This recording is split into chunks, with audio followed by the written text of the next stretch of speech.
I have a new segment on the show. Is it just another question, or is it like a new? No, it's a new segment I invented. It's called Guy Another Day, and it's a Guy Fieri update, just like checking in on Guy Fieri, see what he's into. All right. Wait, like minute by minute? Like right now? What is he doing? No, just like when he does something notable. Okay. My wife sent me a quote from a real interview that Guy Fieri did with a Vice property called Munchies. And they asked him where Flavortown was. Have you guys seen this? No, but I would really like to make guesses as to his answer. Just fucking hold on for literally probably the quote of your life. Oh my God. I want this to be my eulogy. Okay, here we go. On camera, I once said, "This pizza looks like a manhole cover in Flavortown." I'm sorry. I know that's not the funny part of the quote, but I hadn't heard that one before. Willy Wonka had a chocolate stream, you know? So it's taking these iconic food items, these iconic food moments, and giving them a home. They all live in Flavortown. It's like one of those things in the Matrix. You can only get down with Flavortown if you believe in Flavortown. I have people walk up to me and say, "Hey, I'm a citizen of Flavortown." I have people that want to pledge to be a city council member of Flavortown or the mechanic. It doesn't stop. Their names are Justin, Travis, and Griffin McElroy. They email me every week. What would be the airline of Flavortown? Wait, Sausage he said Airlines? that? Wait. I'm reading the fucking quote. Within his own statement about Flavortown, He began to pose his own questions to flesh out the universe. What would be the airline of Flavortown? What would be the titles of the Star Wars movies in Flavortown? Sausage Airlines? It just doesn't stop. I just said it. And then people heard it. Goes all the way to the top. Here's the fucking cherry on this bad boy. Of course, there's no Flavortown unless you believe in it. Oh my God, you scared me so bad. Because of course I do. Like, you scared me fucking really, really bad for a second there, Guy. What do you think, as long as we're going down this hypothetical road, Mr. Fieri, what do you think mayoral elections are like in Flavortown? Do you think it's based on who's most flavorful, who can bring, like, protect the most flavor, who can bring the most flavor from outside? So is it like, I've traveled afar and I've brought you new flavors to Flavortown? Or is like Pizza the Hut the mayor of Flavortown? I think there's an electoral college system just on a very local, hyper local level. Mm-hmm. And then I think that results in two candidates, and then they have a buffalo wing eating contest.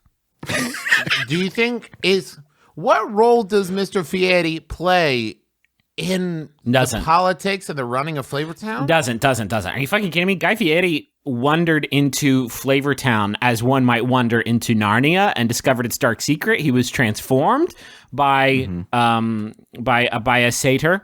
And interesting. And then he returned to us through his magic pizza oven he climbed out of, and somebody was like, "What the fuck happened to your hair and face and body?" And he was like, "I don't know, it got wild over there." These sunglasses are fused to the back of my head. Yeah, and then they're hot. Those are covering the eyes that he uses to watch his back constantly in case Flavortown comes for him, because they do they're called reclaimers. And what they do is they escape. They are given permission to walk in our world, and if you speak of Flavortown, then they're hunting you. They're basically hunting people who can let their secret be known. But then, Justin, why does Mr. Fieri why does he draw their wrath? He could just stay quiet about Flavortown. Oh, because he stole their fucking secrets. And also he's very good with his spark lance. That's one of the weapons that he took from Flavortown from the armory. And when the reclaimers come for Guy Fieri, he uses the spark lance that he stole from Flavortown to defend himself. And that's why that's why he must always be on the move, moving from diner to drive-in to dive, never stopping, never sleeping. Right. That's why they play the sad Incredible Hulk music at the end of every episode. Yeah, Drives and Dives, because he's on the way. He's got to keep on the move because they're always looking for him. This does make sense, because I actually went to a restaurant not 2 days ago that had one of those like Guys Been Here panels. And I always thought that was like because we're on the show. And now I'm thinking maybe it's like a memorial plaque because like he finished filming and His then duty. fought off like 4 reclaimers, saved all of our lives. Yeah. Yeah, if you ever see one of those plaques, just to stay near it for a while, and eventually you'll see someone come in that looks like a predator made out of fettuccine Alfredo. Yeah. And that's a reclaimer. That's what a you're gonna reclaimer wanna is. stay Predator? out of there.